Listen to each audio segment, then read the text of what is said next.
darkest corners of the human psyche lie manipulation tactics so twisted they'll make your skin crawl.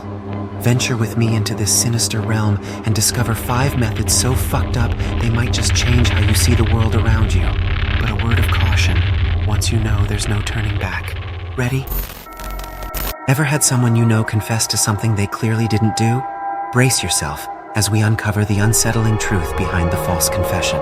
Picture this. Sarah, a hard-working employee, suddenly faces accusations at work for deleting crucial files. She's cornered in a meeting room with higher-ups throwing jargon and veiled threats. Hours drag on. Exhausted, scared of losing her job, and with no way out, she finally breaks, admitting to the act. But here's the kicker. She's innocent.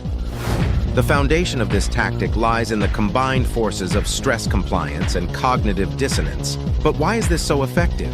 Under intense pressure, our brain's fight-or-flight mechanism kicks in. If fighting seems too daunting, the brain chooses flight, seeking an immediate escape, even if it means self-sacrifice.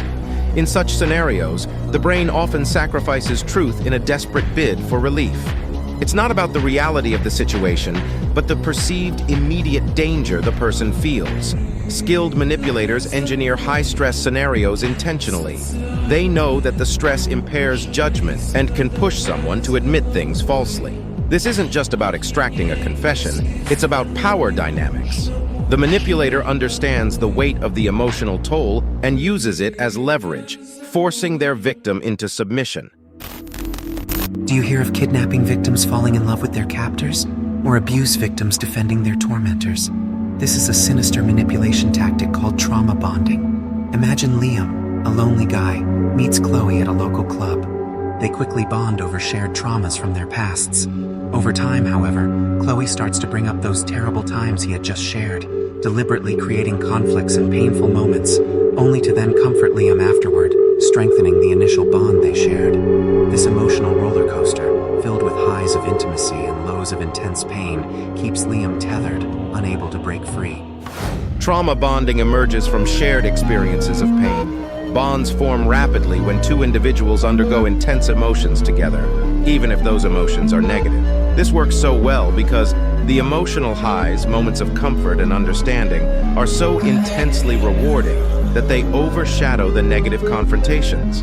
This skewed reward system means victims often endure abuse for the sporadic moments of perceived love. By deliberately inducing trauma and then providing solace, manipulators ensure that the victim sees them as both the source of pain and the only relief, leading to an unhealthy dependency. Imagine your most cherished memories being used as a weapon against you. Let's say Sarah remembers a perfect day at the beach with her family during her childhood. That memory is her sanctuary. Her partner, Greg, aware of this, begins subtly twisting details every time she recounts it. "Wasn't it the same day your dog ran away?" he'd hint. Over time, Sarah starts doubting her recollection. A once cherished memory now carries a taint of sadness. This tactic targets the malleability of human memory. Each time we recall a memory, it's susceptible to alteration, and when stored again, it might incorporate these changes.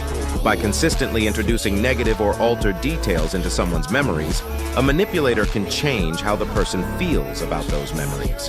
Over time, the victim may distrust their own recollections, making them more reliant on the manipulator's version of events. Manipulators can use this to rewrite the victim's past, making them easier to control in the present.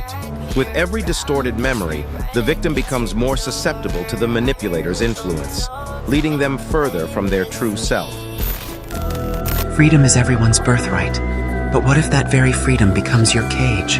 Jake was once a free spirit, traveling the world. Then he met Clara, who constantly emphasized the dangers of the world. Aren't you afraid of being mugged? What about deadly diseases? Over time, Jake's perspective shifted. Instead of seeing the world as a place of wonder, he began to see it as a minefield of potential disasters. Rooted in existential psychology, this tactic plays on humans' inherent anxiety about freedom and the responsibility it entails. While freedom is empowering, it also comes with the weight of choices and their consequences. By amplifying the potential negative outcomes of exercising one's freedom, a manipulator can make the victim too paralyzed by fear to act. By instilling a fear of the outside world and its potential harms, The manipulator becomes the victim's anchor, their perceived protector.